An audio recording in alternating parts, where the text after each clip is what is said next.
Welcome into your PFF Draft Review, powered by PFF Edge and Elite.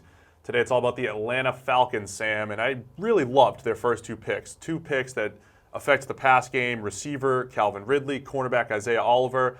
Let's start with Ridley, a guy that you wrote up quite a bit during the pre-draft process. There's a lot to like about his game. There's some question marks as well, but as far as the fit with the Falcons, it's one of the best first-round fits, I think, in the entire draft. Yeah, this is one of my favorite picks in the entire draft because the scheme fit is so fantastic. We were talking all the way through this pre-draft process about the limitations of this wide receiver group.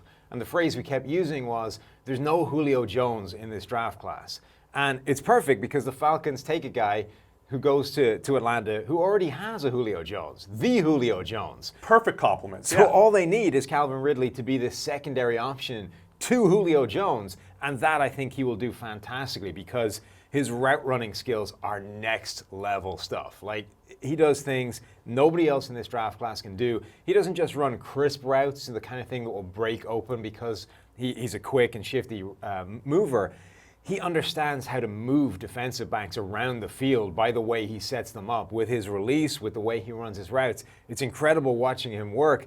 I mean, the bad news for the Falcons is that at times he does need to do that because he's not a contested catch guy, struggles in contested catch situations, struggles at times just catching the ball, period. He's got some drops on his tape. But when you look at this chart here and if you look at his route breakdown from last season, everything in blue there we've highlighted as where he is 25 points or more higher than the NCAA average when it comes to passer rating.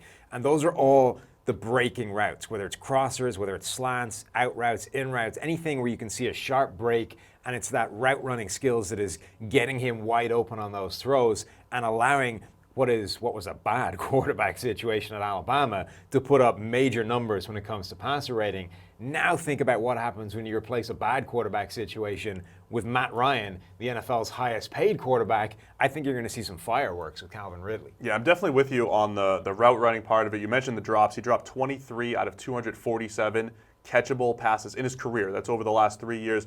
That's a drop rate of 9.3%, which would have ranked 193rd in the nation just last year. So it's kind of a 3-year deal.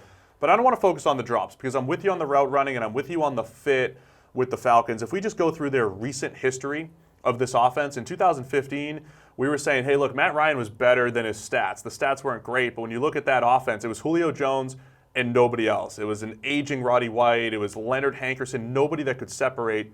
Then we go to 2016, it's Julio Jones plus Taylor Gabriel, who emerged as a great threat. They add Mohamed Sanu, Austin Hooper at tight end, and the two running backs, Devontae Freeman, Tevin Coleman. All of a sudden, you've got these versatile threats everywhere. Last year, a slight step back for Taylor Gabriel, but now it's replacing Gabriel. He moves on, and now you have Calvin Ridley. You still have Mohamed Sanu. You still have those backs. You still have Hooper.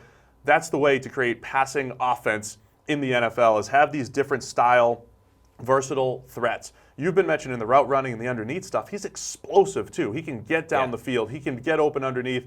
I just love the compliment. I do think a great fit for Julio in this Falcons offense. Yeah, he's got blazing speed, which is the other thing. On those deep passes, he can get wide open. He also, again, just doesn't beat people with speed. He understands how to give them a little head fake, send them the wrong way, and that just busts them open another 5 yards deep down the field. So he can do everything in terms of a complementary weapon opposite Julio Jones. All right, let's get to Isiah Oliver because when I'm going through mock drafts and I'm looking for holes on the Falcons defense, both sides of the ball really. The defense, they've got some pretty good corners, but it always felt like this place where you can continue to add depth and continue to build. So I love the fit as far as just adding him as another long corner to the mix there. He's the type of guy, because of his length, was probably a first-round player on their board, so getting him in the second round as a scheme fit, really nice pickup. This is another pick in this Falcons draft. Actually, this entire draft really screamed scheme fit.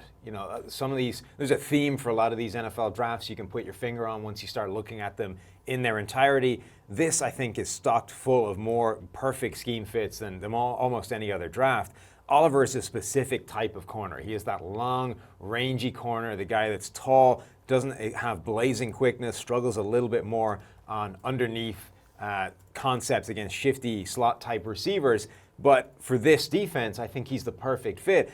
And actually what's really interesting, given that they picked him in the second round, with the defense the Falcons run, he could easily be the number one corner on their board. Like, he would be a better fit for this defense than a guy like Denzel Ward was, who went number 4 overall. It's entirely possible that Oliver was the highest ranked cornerback on Atlanta's board, and they got him in the second round. What I love about him is that the numbers look exactly like you imagine they should for a cornerback with those kinds of skills. The big, long corners typically really shut people down deep down the field. Those sideline throws where you just can't get the ball through them because they have such an incredible radius in terms of being able to break up passes. And we see that again with another one of our route tree charts here. On go routes, those are those deep down the field sideline kind of plays.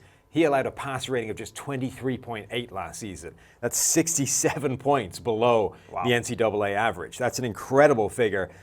Again, we always come back to this idea that throwing the ball into the dirt, throwing the ball off the field is a passer rating of 39.6. So when you're in the 20s, that means you were picking the ball off. You were making positive plays for the defense, not just preventing the ball from being caught.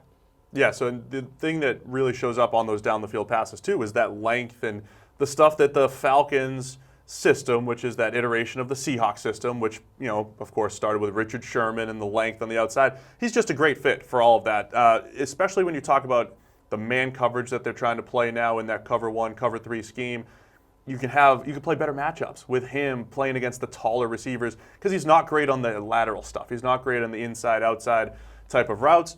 Really love the fit for the Falcons. You talk about scheme fit again with their next pick, Deidrin Senate, defensive tackle out of USF, a guy that's a little bit better against the run, squatty defensive tackle type of player, very good against the run, and now losing Dontari Poe and a whole lot of snaps with Dontari Poe moving out. You don't need to play Grady Jarrett at nose tackle anymore. That's what they had to do a couple years ago. Senate could probably steal some of those nose tackle snaps and keep Grady Jarrett at the 3 technique where he could face guards, get up the field, and play to his strengths. So another fit for their scheme and a fit for the surrounding talent on that defensive line. Yeah, that's key, is keeping Grady Jarrett where he is most explosive. The other part of that is they're able to get a guy like that in the mid-rounds because run defenses become less valuable in today's NFL, but you still need to replace those snaps. You know, you're still at your best. If for no other reason, then you can keep Grady Jarrett where he's at his best. But this was a draft where so many of these interior guys were better run defenders than they were pass rushers. And for the Falcons, it actually played perfectly into their hands, being able to replace a guy like Dontari Poe, get the same kind of production in terms of run defense, and not have to pay $5 million a season to make it happen. Yeah, so he was number 2 in the draft class in run stop percentage, 12.5%. Those are those tackles in and around the line of scrimmage, so he does a nice job of making plays. Only 32nd in pass rush productivity at 7.3. You can find out all those numbers for all these players in the PFF draft guide, all a part of Edge and Elite. I'll now let you explain your Ito Smith love, Sam. Big fan of Ito Smith. He's a versatile back. I think, again, another great fit for this offense. He can be a receiving threat, but his real skill set is making guys miss. So if you look at this chart, we see the top 5 guys in college football in terms of forced missed tackles since 2016. He's 4th on that list.